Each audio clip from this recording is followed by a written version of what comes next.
Good afternoon. I want to welcome you to another segment of the Jermaine Brown Sports Talk Show. Today is Tuesday, September the 13th, 2016. Now, I want to talk about an issue that has come up recently, the last, few weeks. And it's about the Colin Kaepernick kneeling or sitting down during the national anthem. Now, that's not really what I want to talk about because, listen, my view is this. Whether you agree with what Kaepernick is fighting for or standing or protesting for or not, anytime a man is willing to risk his economic prosperity, his economic future to fight for an issue, you got to respect that said man, in my opinion. But there's this lack of respect that's going around that is most troubling. In so much that I hear some ex-players and some players say, well, he's putting his issues before that of the team. Or it's got to be about the team first. Let me talk about the dangers of a team first attitude. And that's what today's topic is about. These players don't seem to understand. NFL players, I hate to have to say it because I like watching the NFL. Okay? But they're not a lot of them are not what I would call too intelligent. Because it's like they've been dumbed down. They have what is called a slave mentality. And because they're the ones who use this phrase a lot. You don't really hear this too much in other sports, if any. Team first. Let me tell you about team first. If I was an owner of the NFL, I would love for you as a player to come with a team first mentality. About the team, because you know why? You know what that tells me? That's a license to rip you off as the owner. Let me explain. I wish I was on the panel of whether it's ESPN or any of these other networks, and I hear a player or ex-player talk about, oh, you got to think about the team first and think about the team.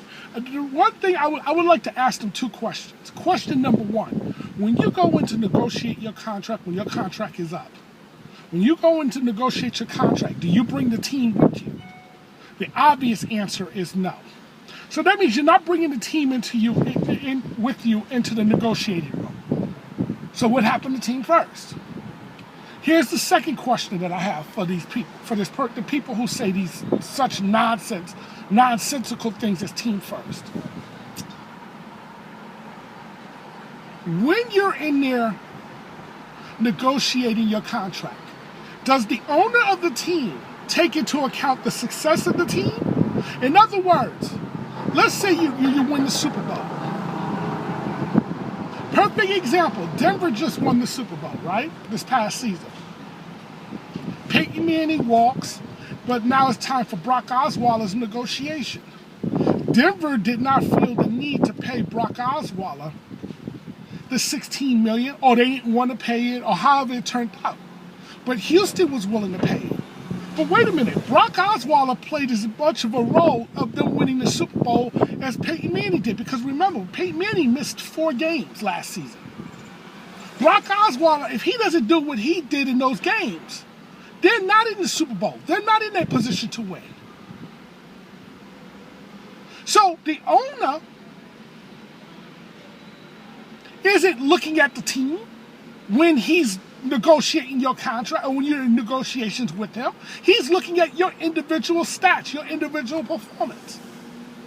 And if you don't believe me, talk to our ESPN color analyst or talk show color analyst by the name of Mark Schlereth, also known as Stink. When he discusses this issue about contracts, it looks like that he's about to pop a blood vessel. That's how angry he gets. Because why? He was, first of all, a former lineman for both the Denver Broncos and the Washington Redskins back in the days. But that's neither here nor there. And he's won a couple of championships. But here's the thing. He's played with broken this, broken that, bruised this, bruised that. Okay, sprained this, sprained that. He played through a lot of injuries. Matter of fact, the owner, Pat Bowen, who was the owner of the Denver Broncos, went to him and shook his hand and said, "You are a warrior for what you're doing. I appreciate what you're doing."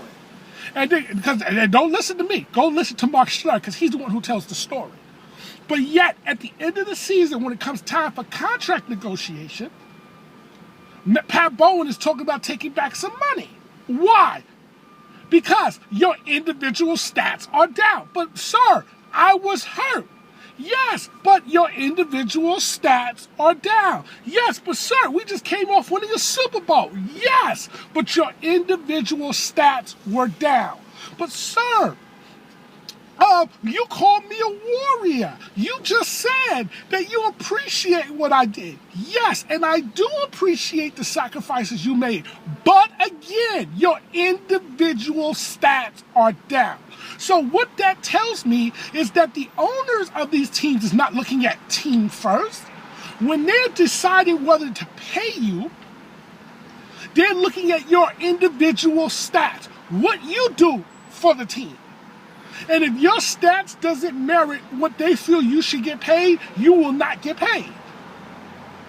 It's that simple. See, Kirk Cousins, a perfect example.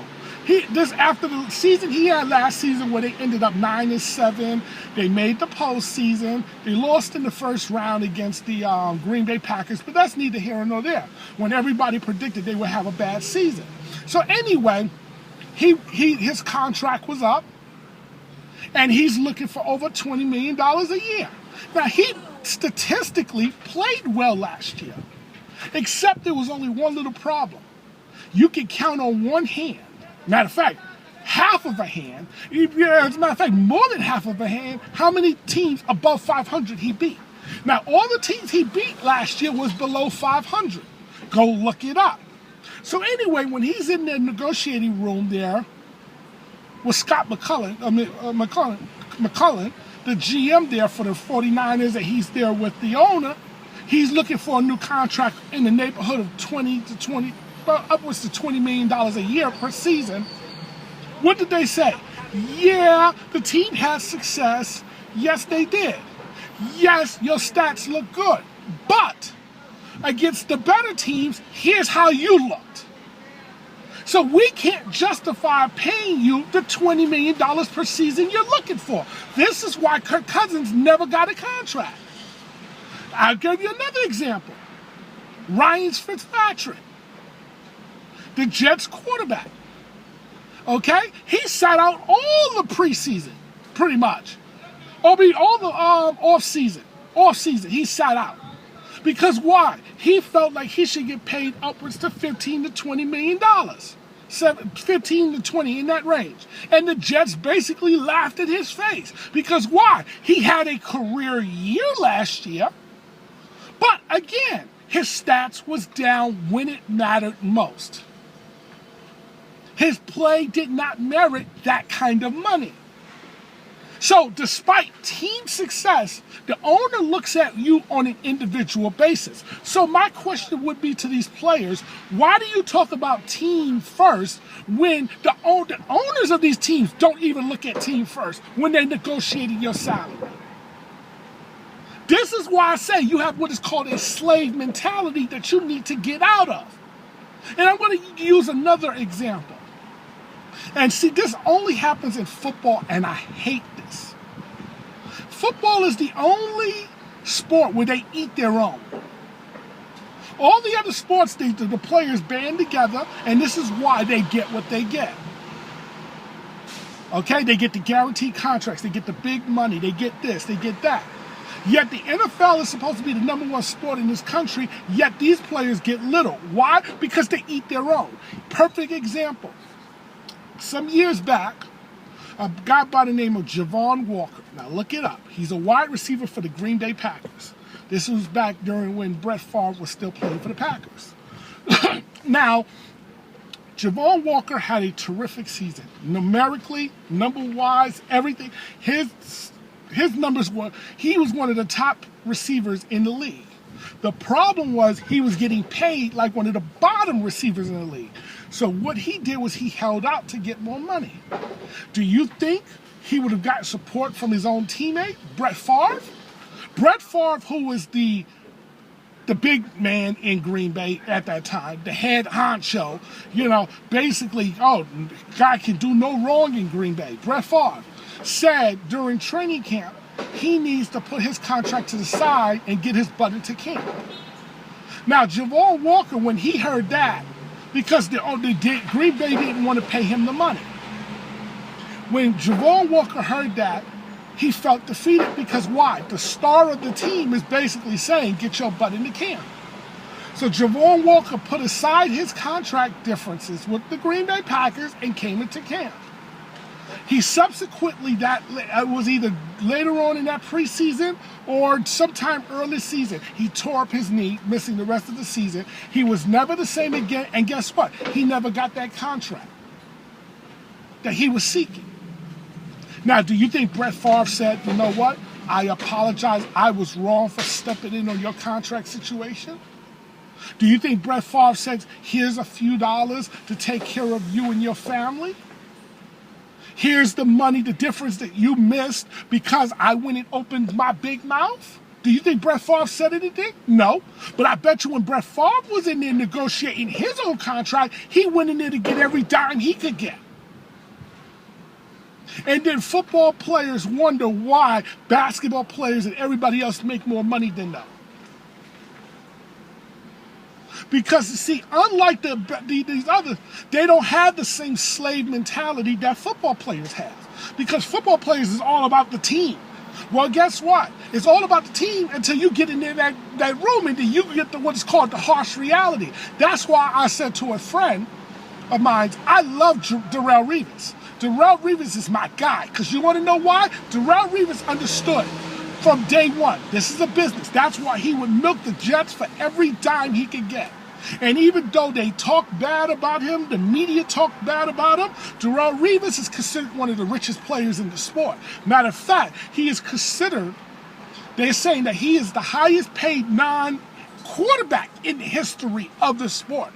Because why? Darrelle Revis understood his value and his worth, and he wouldn't settle for less because he knew if you didn't pay it, the next team would. Darrelle Revis understood this is not team first. And Darrelle Revis was saying it. This is not team first. We are what is called independent contractors, and we got it, and I'm treating it as such. I want to thank you for watching another segment of the Jermaine Brown Talk Show. Have a good day.